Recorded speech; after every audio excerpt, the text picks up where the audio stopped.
Hello, and welcome to this webinar from OVH Cloud on quantum computing.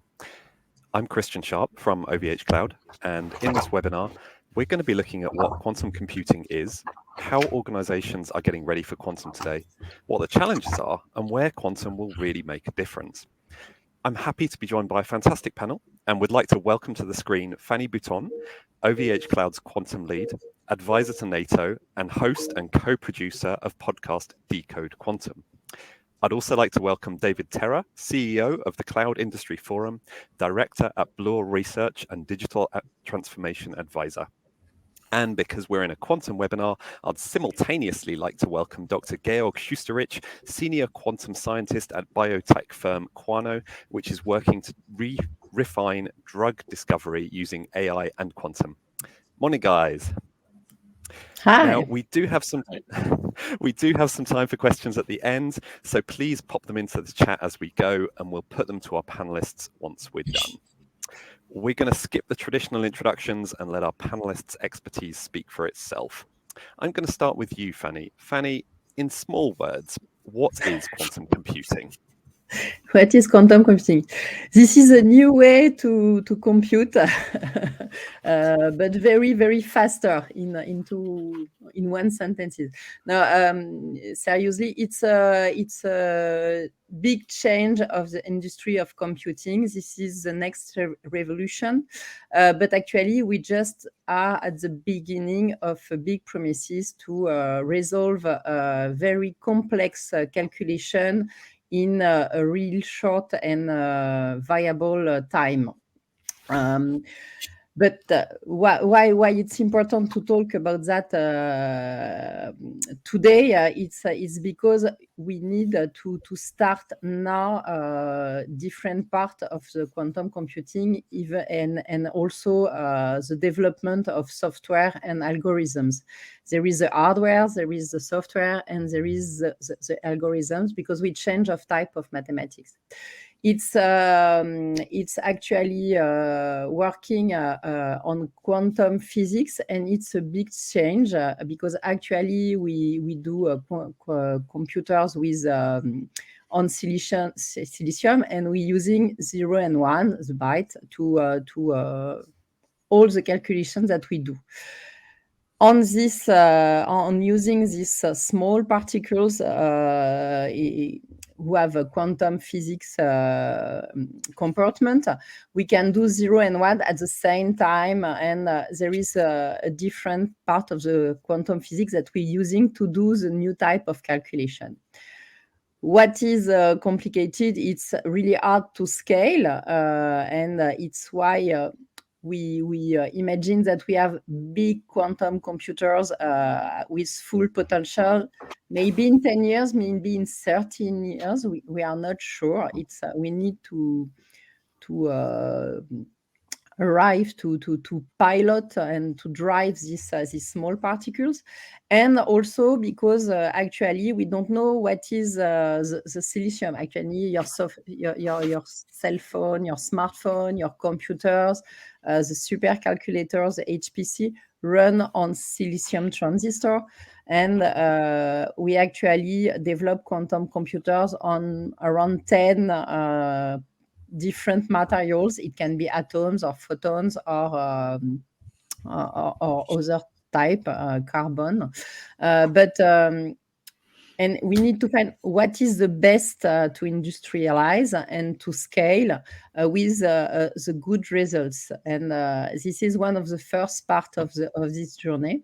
But we know that also it's changed the mathematics. We go on the linear mathematics, and it's also to realize to have a new algorithm and to work on it.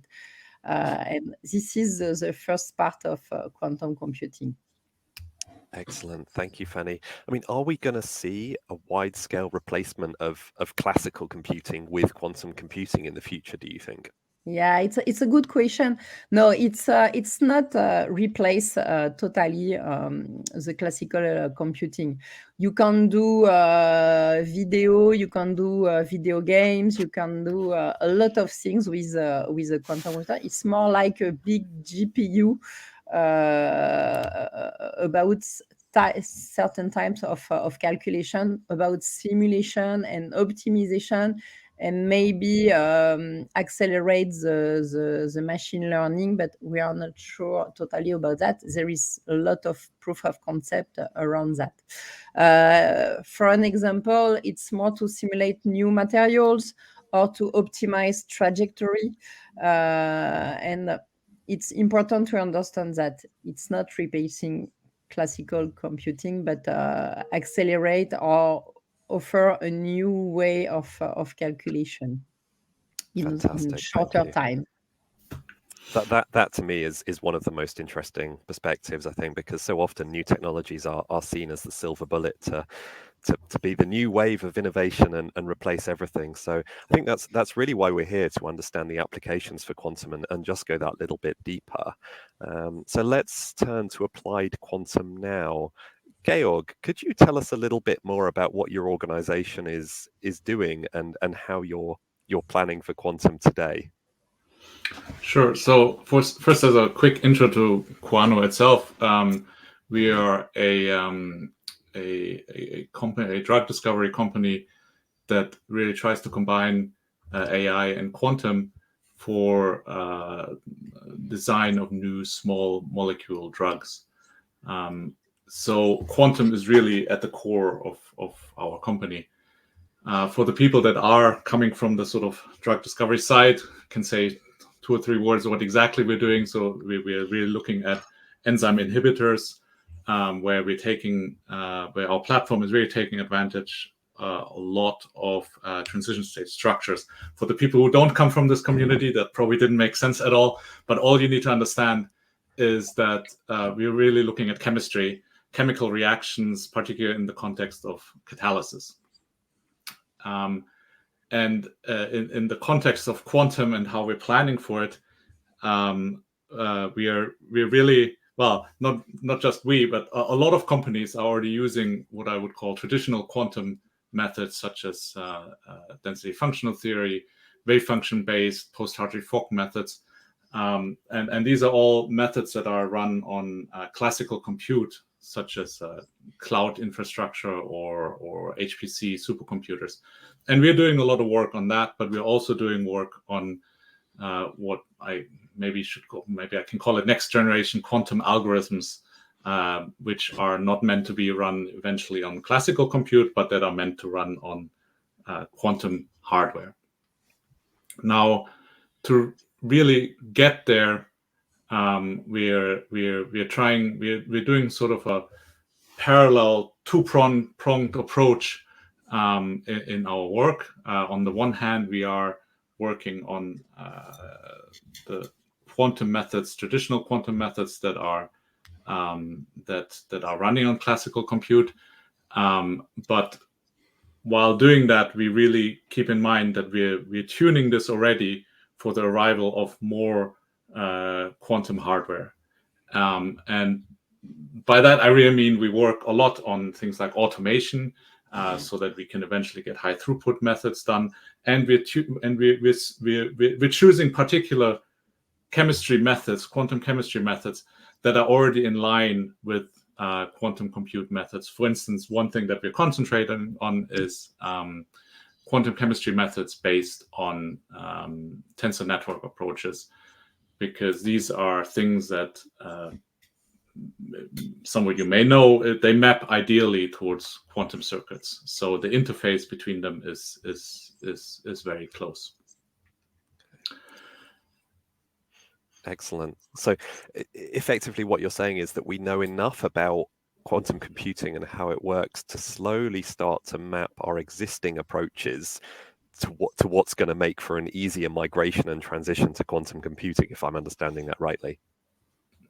Yeah, and I think it's very important, because you won't be able to just do the step function of quantum computing arrives and suddenly we can do everything. But we need to put in hard work on the method and software development side to actually get there. Yeah, if you can imagine, when 30 years ago, when I was a student, I have 40 megabytes on my hard disk, and I imagine maybe one day I have terabytes of memory. And I remember I imagine, because I watching movies about FX movie and science fiction, and I imagine one day we have very complex effects, and it was so funny to see the difference of 30 years ago and now. We can imagine what we can do, and we know how to do that. It's just we need the powerful of the hardware now, and it's step by step. But we know what we can do with this quantum computer. Interesting, brilliant. Thanks, guys. I mean, actually, Fanny, let's stay with you. What are the challenges in kind of this planning? Because I imagine, as Georg said, it's not like quantum is suddenly going to arrive and we'll be completely ready for it. What are the difficulties in actually preparing for quantum and getting ready for it? There is a different type of challenges. The first one is the hardware. It's to arrive to go on this powerful and to manipulate all the qubits, the name of the bits in quantum computers, to have enough qubits to resolve complex calculation. This is the more difficult things. The second one is to understand when start is transformation when you are a company, and what are your use case. In fact, it's really easy to understand what are the use cases. It's when there is an advantage in quantum computing, or when there is an advantage in hybrid calculation, using HPC or computers and a part in a small quantum computer. And when you have your use case about simulation or optimization, it's start the development of the new algorithms, because you change of type of mathematics. It's linear mathematics, and it's really important to do that really early, because we have lack of talent. You need to train your team inside your company. You need to find talent and recruit them, and they understand your business, because this is, if it's quantum students, sometimes they don't have the knowledge about company, and in your company they don't have the knowledge of quantum. And it's to start to develop this strategy and to understand what are the type of algorithms that you need, and work on it. It's like imagine you dream to drive a Formula One, but you need to start to drive on simulators and kart, and to have these steps during these 10 or 30 years. And when you are ready to drive this Formula One and it's arrived, you are ready. If you just buy the Formula One and go on it, it's dangerous. That would be a very expensive driving lesson, I imagine. I mean, I'm going to come You back can to start skills in a really cheap. A kart is cheaper, and simulator too. You can play on that to start. I was just about to ask you about emulators, actually. What is, presumably emulators are making things much more easy and much cheaper for everyone to learn how to do quantum. But how are these emulators working, Fanny?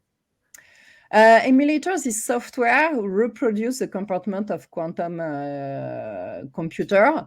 Actually, it's up to 20 qubits. It's not too much power, but it's more than the quantum computers that we have in real. And it's the good way to start the development of software and test the algorithm. It's under €2 per hour because it's running on CPU. And you can find actually more and more about each type of quantum computers. And it's really interesting to start the journey because you don't need to buy a quantum computer. It's just to run your algorithm and test your algorithm to pilot one day the biggest one. You can test drive a Formula One car for less than €2 an hour. Wow, you heard it here first, guys. I'm going to come back to that skills point because that struck me as an interesting question to put over to you, Georg. Have you found it hard to recruit and hire for this industry? Because it does seem like a breathtakingly complex discipline. Yeah, I mean, definitely. I think recruiting is a challenge in the area. Partly, maybe it can be compared to the early stages of machine learning, when there was just not the talent there, and everything was exploding. Though companies were going into, and they were desperately looking for people to have the skill set. And the problem in a way is a little bit that you have to have a very varied skill set. You both should understand about quantum computing, but then ideally you should also understand about the specific, at least for in our industry, you should understand about the physics of the chemistry of the system, or the biology of the system. So you need you do need a lot of skills, but I think universities are catching up, and they're introducing a lot more degrees in this, and so things are improving. But I think it's also up a little bit to us as companies to help with this out. So, for instance, that's partly why I like getting involved with these sort of webinars or talks, just to get the message out there that this is an interesting field and more people should get into it. But we are also doing other things. We had students in the company that we were hosting, and we have close collaborations with academia, where we're working with postdocs, just so that there is not just the education done in academia. Because Fanny, you also pointed out, it's difficult for people to come from academia right into industry and then not have that sort of industry skill set that you may need, that is important to push. Yeah, we need to have this commercial side. This rapprochement is to close the research industry, the research in the industry, and to work together to go on that, because it's different thinking way and different. There is a lot of difference, but we can see with working together, we can construct the good things for the industry. Definitely, it's really important. And the education programs grow actually.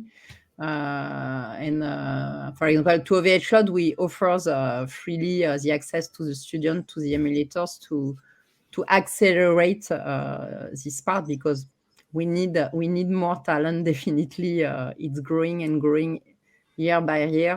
It was more shy 2 years ago, but now we can see the evolution. It's more faster than we expect, I think. Oh, that's good. That's good. I want to touch on the role of cloud in quantum as well.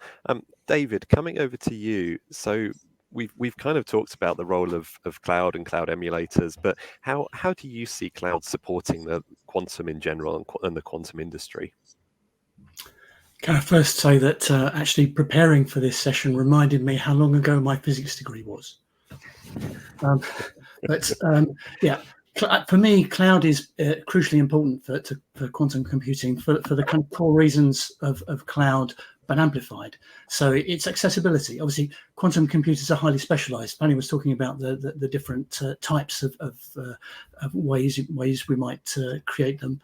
And they're obviously going to be expensive. They're going to require special conditions like ultra low temperatures and the like. So cloud technology allows that kind of technology to be accessed by different researchers and developers and businesses worldwide. So instead of having to maintain your own quantum computer, then there's a scalability angle where resources in the cloud can scale up or scale down. So you might need not many resources for a small scale experiment, but much larger when you've actually got a kind of like a more complex computational model that you need to handle. Then there's a collaboration and innovation angle where cloud platforms enable a collaborative environment where scientists and developers and the various disciplines can share data and algorithms and expertise. And that's important in terms of accelerating the development of quantum algorithms and practical applications of quantum computing, the kind of things that have been mentioned already. I'd also say there's an integration component where quantum computers aren't just standalone systems, and they'll always have some sort of conventional computing resources around them to handle the data and the input and the output and the setting up the problem and the like. Fanny mentioned the education and training issue. That's crucial, and that's another reflection of the access to resources, but that comes into play. And then in terms of developing quantum software and services in a kind of a collaborative environment where developers can share and test things, those are all the reasons why cloud and quantum go together. And obviously, the big players like IBM and Amazon and Microsoft and Google are all providing quantum computing services already. Yeah, fantastic. So many benefits, and I guess one of them is, as you say, it's a super early industry, and we just don't know whether we're going to be looking at the VHS of quantum or the Betamax of quantum, and it lets companies experiment and do as they will for, as Fanny was saying, less than €2 an hour, as well as, like you say, benefiting from the interfaces and the common skills and platforms. And I think we can put one other things. I think companies and industry understand that it's important to mutualize computing, classical computing, but also quantum computing. There is a price. This is one of the way, but it's also for the ecological way. When you have one quantum computer and you use 2 hours per month because it's just the beginning, it's better to share with other company and to have always in the cloud the better powerful of the new machines. It's really better for on this way too, I think. That's an excellent point. That's not different from aeroplanes being more efficient when they're full of passengers, because it's more or less the same amount of fuel. So yeah, that's an excellent analogy. I just wanted to look at kind of use cases now a little bit. So obviously we've heard a lot from Georg at Quano, where medtech/biotech can benefit greatly. David, what other industries do you think stand to see the most benefits from quantum? Well, obviously, the big benefit of quantum computing is all about solving very complex problems beyond the capability of typical classical computers. And Georg mentioned pharmaceuticals and healthcare and drug discovery, and obviously molecular modeling of processes down to the atomic level. That kind of thing can mean that quantum computing can bring new and more effective drugs to market much quicker, which we saw with the pandemic. Then you take that to the finance sector, where you've got complex problems like risk analysis and fraud detection and optimizing portfolios, and all the benefits come in terms of doing that number crunching in real time to speed up and enhance decision making. In material science, there's we're going to use quantum computing to simulate the properties of materials at the quantum level, and that could lead to new, stronger, lighter, different materials that could be used in construction or electronics, all sorts of different things. Another example use case would be logistics and transportation, where you're solving complex supply chain issues or the layout of a factory, and it's all about or traffic flow. And it's all about saving substantial amounts of time and reducing costs. Taking the material, I mean, there's stuff in the energy sector. It's going to impact artificial intelligence, which is obviously our big topic. There'll be applications in automotive, aviation. Eventually, quantum will have an impact on all sectors.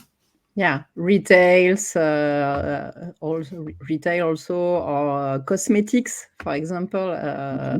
It's luxury can be really impacted. Just for an example, also, do you know that if you have more than 8 shops and 200 pair of shoes, it's a complex calculation, and you can do that, resolve that with a HPC. Actually, it's simple for say, okay, 8 shop, 200 pair of shoes, but no, it's complex.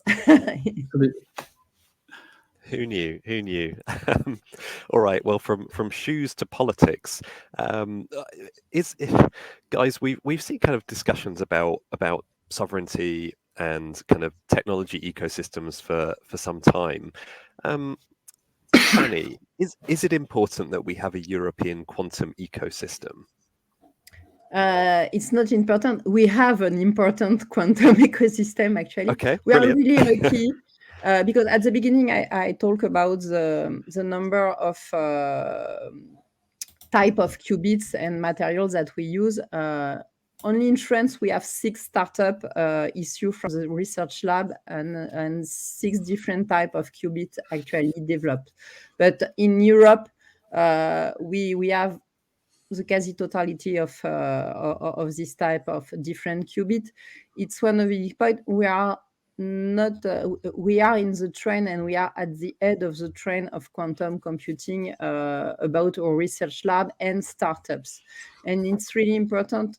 Yes, because this is an opportunity to develop the next big technology and to don't be dependent of other content, and because we have this knowledge and these possibilities of development.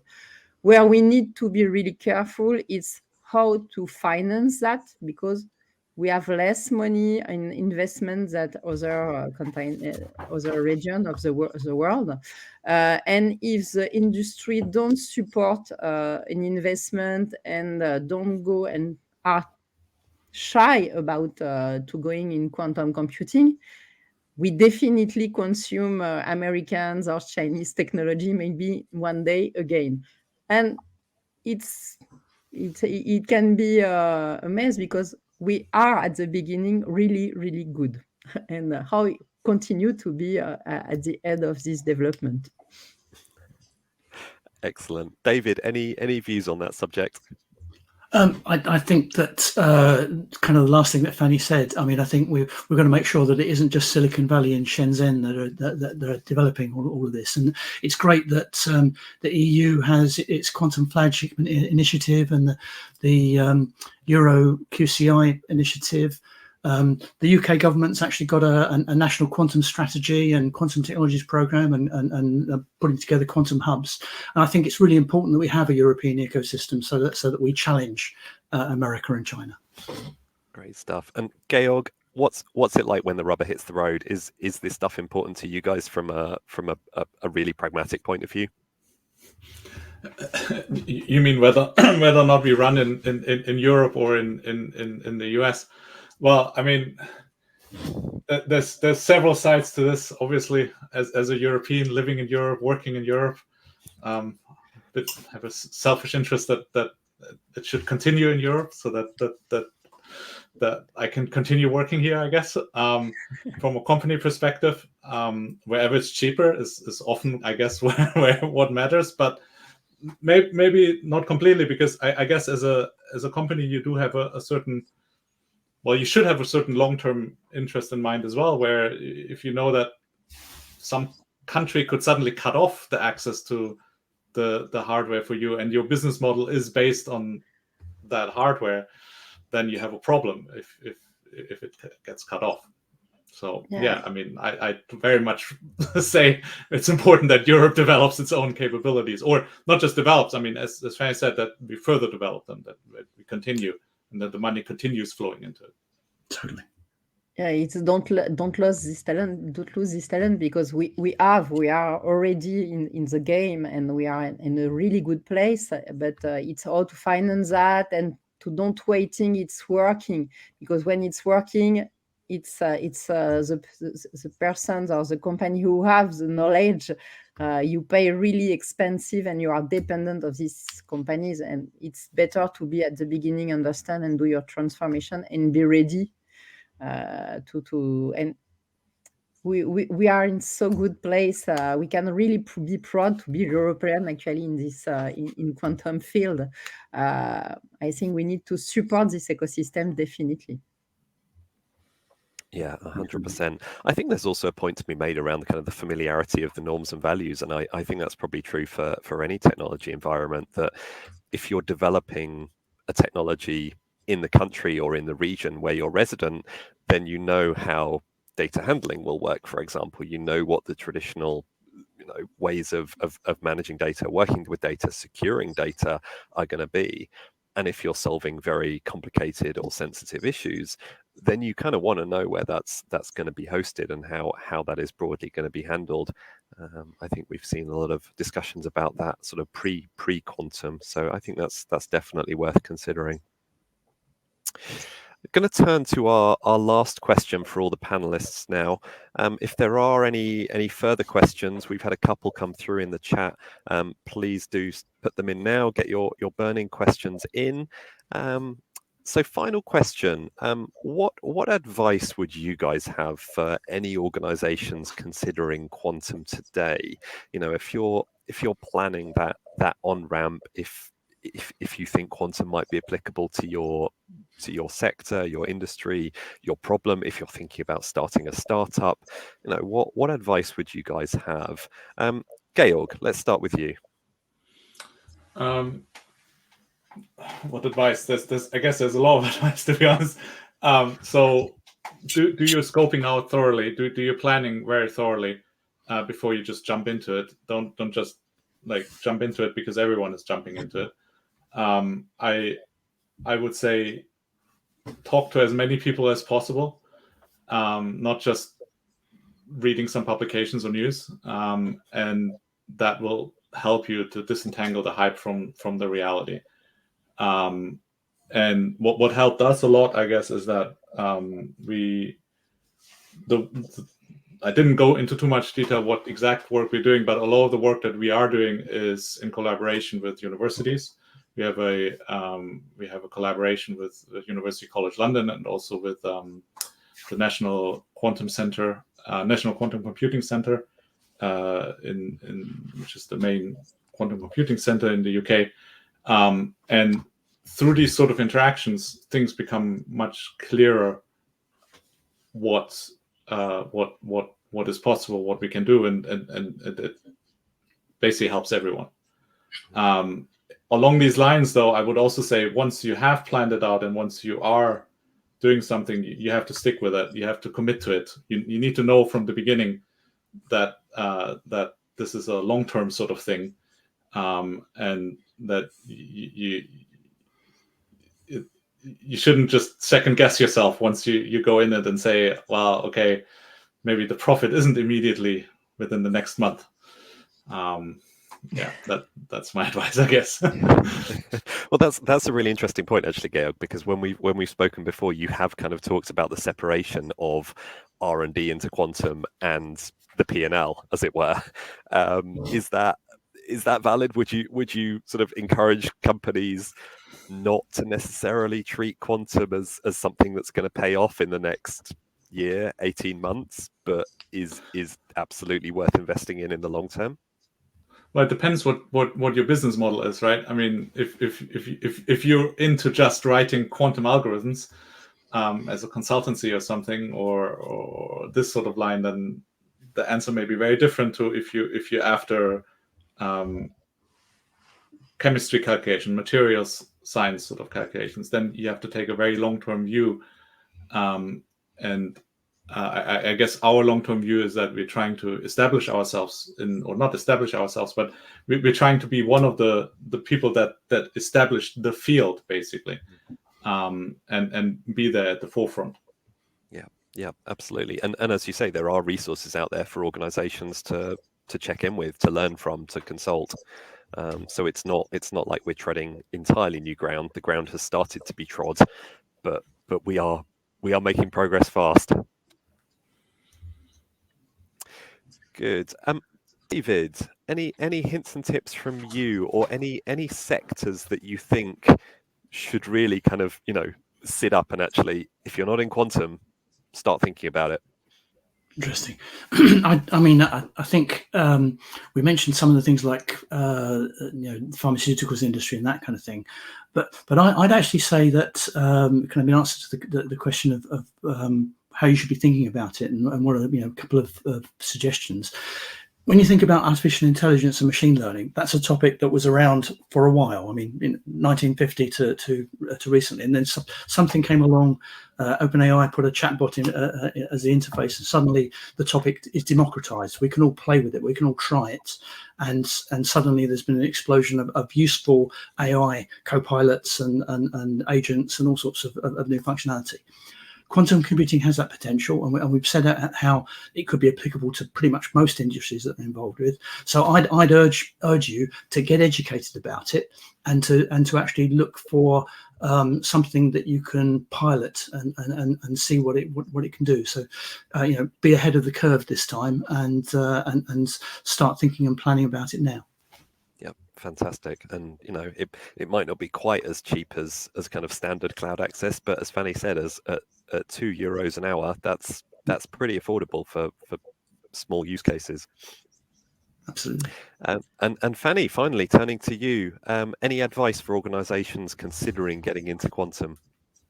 I use an advice from our founder, Octave Klabar. If you win 1 billion euro, you need to invest 1 million euro in quantum. It's only for big industry group, but he definitely pushed that message. It's don't wait, go to start few use case and start to learn. To have a small team of R&D to discover. It's not to go directly on that, but to discover what you can do and to push that impulse in your company. But also for small company, I see that we have one question about that, but it's only now we know that the type of hardware that we can have, and it's in development. It's to have more software company, and it can be new startup with new project only on quantum field, but it's also if you have software about simulation, about supply chain or any new materials, to continue that you do actually on computing, classical computing, but start to have a team of one and two mathematicians to prepare the algorithm, because if you can have this acceleration about results on quantum computing, you're ready when you are the powerful of the big quantum computers. And it's a small investment. You can have interns to start. We have so many schools now who have a master or PhD on quantum, and they want an internship and don't find and you can have an internship to work 6 months to develop on use cases, one use cases that you choose to help you to discover if it's relevant or not. And I think this is a beginning. And after you have the tools, you have emulators, and you have 5 actually at OVH Cloud. But you can also use hardware emulators from Eviden, Captiva. It's up to 38 qubits, and we have that. If you are interested, you can connect to us to have access to these machines. And you have also, we bought a quantum computers of 2 qubits from Candela, photonics quantum computers. It's just to see if the algorithm to run on emulators can run. You don't have the power because it's a small quantum computer, but it's to transform the essay and to see if it's working on real and not only emulation. But actually, you can do that, and you can contact OVH Cloud to work on that if you are interested. Awesome. Fantastic. Thank you all. That was a really interesting discussion. I want to turn now to look at the questions that have been coming in. Our first question is, interested to see the topic in the context of small organizations. This is an interesting one. I mean, I guess, Georg, how is it easy to experiment with quantum in a small organization? How did you guys get started up? How many people did you need to kind of effectively start experimenting with quantum, or kind of pre-quantum, as it were? So it's a very good question, and I guess it's not so much the the question of how many people, but also where do you get your money from? So we were fortunate that we won grants from the government to actually research this and actually spend a significant amount of time on working on really more fundamental sort of things. So that is certainly one route to get into, and I encourage people in smaller organizations to look into that. The UK has several opportunities there from Innovate UK, and that can really push you ahead. Push you ahead in your development, really. So you don't necessarily need VC funding to start a quantum startup. Probably not. It helps. It helps us. I mean, it's not. I should say we're not purely funded by government grants, obviously. But I'm trying to give the hopeful message that that there is venues in there as well, even if you're not immediately getting VC funding for it. Yeah, of course. Fanny, David, anything from either of you guys on that one? Go, David. Okay. Well, I think obviously the small business problem is one of resources, and can I afford to deploy this kind of thing to help me solve problems? But I actually think in general we've moved from a kind of a complicated world to a complex world, and in a complex world there are so many variables it's difficult to know how to solve it. That's exactly what quantum computing is for. We're dealing with complex problems, and here's something that can actually solve those problems quickly in a way that classical computing can't. So I definitely think the potential is there, and maybe the economics are available at €2 an hour for smaller businesses to consider this as well. But it's more likely to be the larger enterprises that are going to reap the benefits first. Interesting, which I suppose just makes it more important to clarify the question and the challenge that you're articulating first. Otherwise, you just end up with a really smart machine that after thousands of years tells you 42. Exactly. Good stuff. Fanny, any comments from you on that one? No, like I said, it's if you are a startup and you want to create software or algorithm or quantum computing, it can be you can be small. It's more what type of small company need to use quantum computing, and maybe it's a bit early, but if you have simulation subject or optimization subject, you need to watch what's happened on quantum computing, because definitely you are in the target. Maybe it's not start today, but have an eye on that. Yeah. Actually, I want to dive down into that in a little bit more detail, because quantum, more than any other industry, seems to require an interface with academia at this stage. I mean, with AI is quite complex, but it's also a little bit comprehensible, because you understand if you need a chatbot. A chatbot is a relatively simple complex concept, whereas understanding whether to apply quantum to an industry in itself requires a degree of understanding that borders on the academic. Is that a barrier to entry, or will we see more quantum startups come out of academia? What do you think, Fanny? No, I'm sure when people understand what is the use cases with money, not you can do a business because you can optimize something or simulate a new materials that always want. It will be really easy to have more and more startup.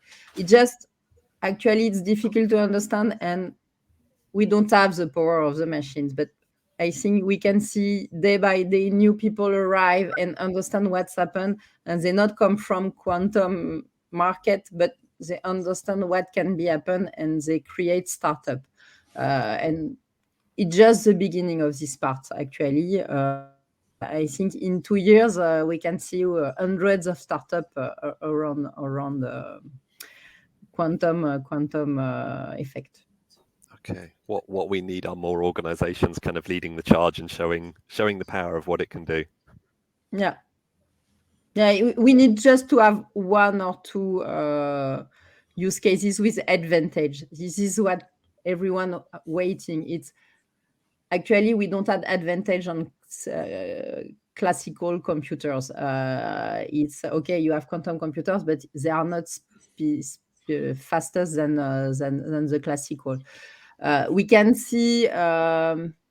For example, one of the bank, Crédit Agricole, realized a proof of concept with the startup Pascal. It's using less data in the same time of calculation on, I think, 40 qubits, and they have the same results of using a HPC. It's not an advantage in time, but it was an advantage in the price of electricity, because the Pascal machine use less electricity than a HPC for the same time of calculation. And it's one type of advantage that it was not what we expecting at the beginning. It was we want fastest. But if it's consume less, actually, with the crisis of energy and the price of the energy, a lot of companies say, okay, I would like to be on that way also. It can be interesting. And it's what happened. And I think in 1 year we can see advantage, because we go up to 100 qubits, and up to 100 qubits we can have an advantage or on HPC. Interesting. So that the parallels with GPUs are apt then in that case. So for certain use cases, it is more efficient and it makes more sense. It could be, yeah. We need to prove a lot of things, but it could be definitely on the paper. Okay, interesting. I think the parallel to GPUs is also very much there, that we don't necessarily know where it's going. Right? At the beginning of GPUs, we didn't really know that this is going to be the revolution of machine learning. Well, maybe some people had the foresight, but the wide community probably didn't. Just like now with quantum compute, there's so many opportunities, and I think that's going back to the small size organizations. I think there's many opportunities that aren't explored by the large corporations, that someone just hasn't thought about yet. Yeah, and it's really interesting in all the way of the computing. It's and every research, you start to go at one point, and finally you have collateral advantage. So sometimes we talk about damages, collateral damages, but in this way we discover new things, and sometimes new guy arrives, say, but we can do that also with this. And it starts a new area of business that we can't imagine. And it's what's happened actually, and why it's so enjoying to go for the brain to go on quantum computing. This is the beginning of a lot of new road of a new type of calculation, and yeah, it's really exciting. We really are exploring. We want to have fastest calculation, but see, so many things can be born in the next years around that. Yeah, and I think the discussion around whether speed or efficiency is more important is becoming more and more pertinent with the energy crisis. And actually our second question is framed around that, and I'm not quite sure who's best set to answer this one, but it says, given the strain that Gen AI has put on data centers and their ability to cool during heat waves, how much of a blocker will cooling be for quantum computing in the mid to long term? David, yes, please do. I'm not going to say who this was, but at the Cloud Expo Europe, I was introducing someone on the keynote stage of the Cloud Expo, and afterwards, she and I were chatting about how, with the AI explosion, she's been looking at the number of AI and machine learning applications that she could potentially develop for her organizations and the like, and that's potentially going to double the amount of compute and storage that she needs. So there is definitely this tension between AI and cloud and quantum computing coming in. I'd say cloud is all about doing more with less. quantum computing is all about solving complex problems, so you actually get products faster, time to market, much more efficiently, using less resources. You have to take a step back and look at the whole of the organization and what it does, and recognize that you might be using more power to cool the cloud data center, but in the end the benefits are going to outweigh those resources. Yeah. And it's really different to refrigerate the quantum computers than GPUs. Actually, it depends also of the type of the qubits. For example, for photons, it's not it's not so cold. It's really easy. It's integrated to the machines, Sure. and it's not so consuming. And the other, even if you go to the 0 degree Kelvin, it's only the time of to refrigerate and to go to zero, and after it's really easy to, and not consuming energy, to stay at the 0 degree. It's really different than GPU.